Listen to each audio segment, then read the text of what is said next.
अस्सलामु अलैकुम वरहमतुल्लाहि वबरकातुह। आप सभी कैसे हैं? उम्मीद करते हैं कि आप सभी अच्छे होंगे।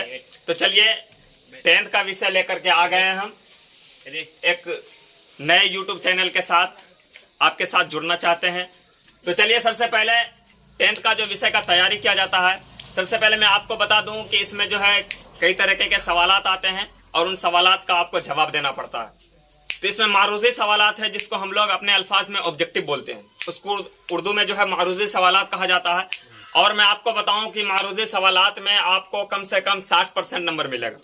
हालांकि किताब में दिया गया है कि 50% आपको ऑब्जेक्टिव में मिलेगा, लेकिन मैं आपको बताऊं कि 60% दरख्शां से पूछा जाएगा, जो कि दरख्शां दोम होगा, उसी किताब से पूछा जाएगा, और ऑब्जेक्टिव में आपको 60% नंबर मिलेगा। कहने का असल मकसद है कि अगर 100 नंबर मिल रहा है तो 100 में से आपको 60 नंबर जो है मारूजी सवालात में मिलेगा। उसके बाद जो है आपको कुछ सवालात ऐसे हैं जो कि 250 से 300 लेटर के अंदर लिखा जाएगा, जिसको हम मुख्तसर सवालात का जवाब कहते हैं। उसको सब्जेक्टिव के तौर पे अगर कहा जाए तो बेटर रहेगा। तो उसको आपको कम वक्त में मुख्तसर लाइन में 2 से 4-5 लाइन के अंदर जो सवाल का जवाब हल करना है, उसके लिए आपको 20 नंबरात मिलेंगे। तो कहने का असल मकसद है कि 60 पहले ऑब्जेक्टिव में मिला और 20 नंबर जो आपको सब्जेक्टिव में मिला, जो कि कम वर्ड कम लेटर में आपको लिखना है। तो 60 20 80 बाकी बच गए 20 नंबर। 20 नंबर जो है आपको कुछ ऐसे जिद हैं जिसका कि उसमें से 10 नंबर मिल जाएगा आपको। कुछ ऐसे हैं जो कि मुजक्कर और मुअन्नस के बारे में बताया जाता है, उसमें से आपको मिनिमम 10 नंबर मिल जाएंगे। तो असल जोड़ा जाए तो टोटल का टोटल 100 नंबर होता है। तो चलिए हम उसी पे आज बात करेंगे। और सबसे पहले हम आज आपके लिए लेके आए हैं ऑब्जेक्टिव ही। और सबसे पहला सबक है ये हमद शबनम कमाली। हम शबनम कमाली के बारे में आपको बताएं और आपको भी जानना चाहिए।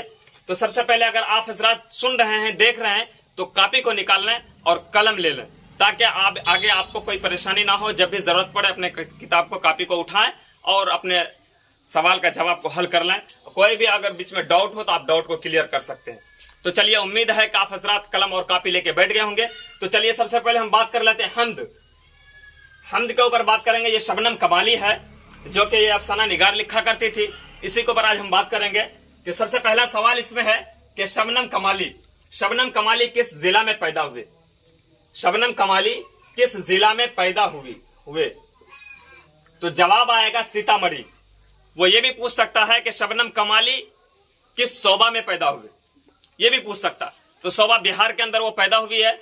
अगर पूछ लिया जाए कि शबनम कमाली शोबा बिहार के किस जिला में पैदा हुई, तो आप कह सकते हैं सीतामढ़ी, क्योंकि उसका जवाब यही है, क्योंकि वो सीतामढ़ी में पैदा हुई है। चलिए आगे हम बढ़ते हैं कि शबनम कमाली का असल नाम क्या है? तो शबनम कमाली का असल नाम मुस्तफा रजा है। एक चीज मैं आपको बताऊं कि अक्सर आदमी शबनम नाम सुन के थोड़ा सा कंफ्यूज हो जाते हैं, वो औरत है या मर्द है।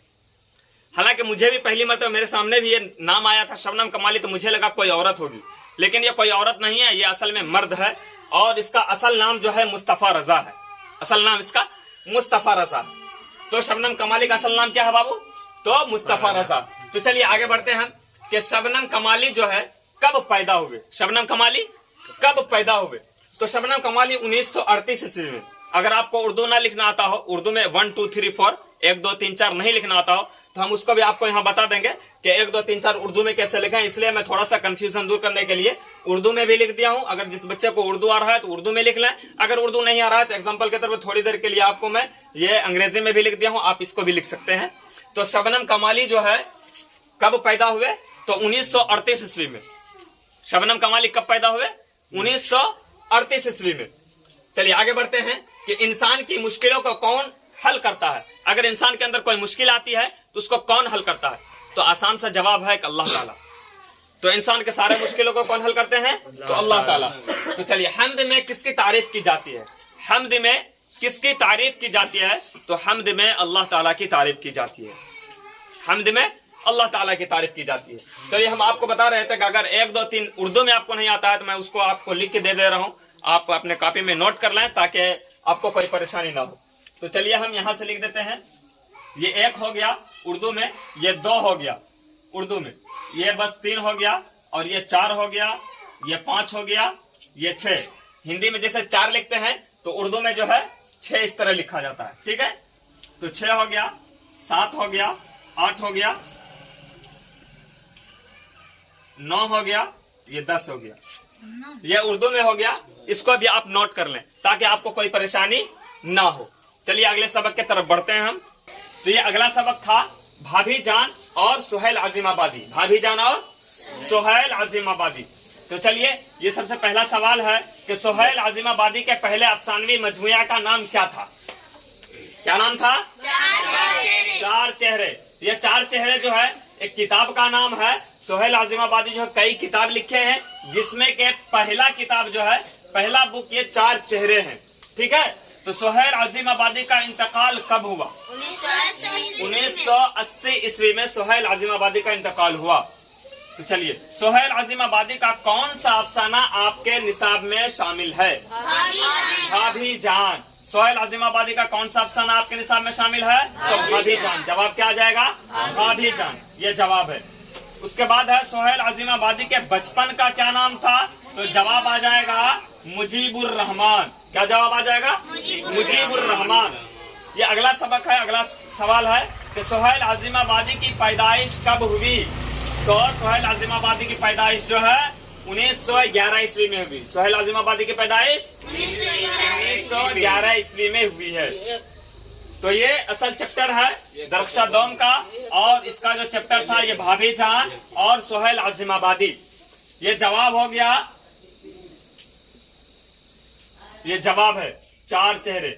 सुहेल अजीमाबादी जो है, ये अजीमाबाद एक जगह है, एक जिला है। सुहेल अजीमाबादी वहीं के रहने वाले हैं, इसलिए उसका नाम पड़ा सुहेल अजीमाबादी। जिस तरह अगर आप किसी जिला से बिलोंग करते हैं, एग्जांपल के तौर पे अगर आप पूर्णिया से बिलोंग करते हैं, आपका नाम हुसैन है, तो आप लिख सकते हैं हुसैन पुरनबी। उसी तरह सुहेल अजीमाबादी जो है असल नाम उसका सुहेल है, लेकिन अजीमाबाद जो है जगह का नाम है और जगह से वो प्रचलित है। सुहेल अजीमाबादी इसलिए लिखा जाता है। और सुहेल अजीमाबादी का असल नाम जो है वो मुजीबुर रहमान था। यही है ना जवाब? मुजीबुर रहमान। मुजीबुर रहमान। तो ये इनका बचपन का नाम था, इसलिए इसको जो है बचपना नाम मुजीबुर रहमान था। और बाद में इसका नाम जो है शायरी वगैरह करते थे, गजल वगैरह लिखा करते थे, मरसिया लिखा करते थे, निगार लिखा करते थे, इसके वजह से इसका नाम पड़ गया सुहेल अजीमाबादी। बस आज के लिए इतना ही। अगर आप मेरे YouTube चैनल पे नए हैं तो वीडियो को लाइक करके चैनल को सब्सक्राइब जरूर करें। अगर आपके पास थोड़ा सा भी टाइम बचा हुआ है तो वीडियो को शेयर जरूर करें। बस आज के लिए इतना ही। अस्सलाम वालेकुम रहमतुल्लाह।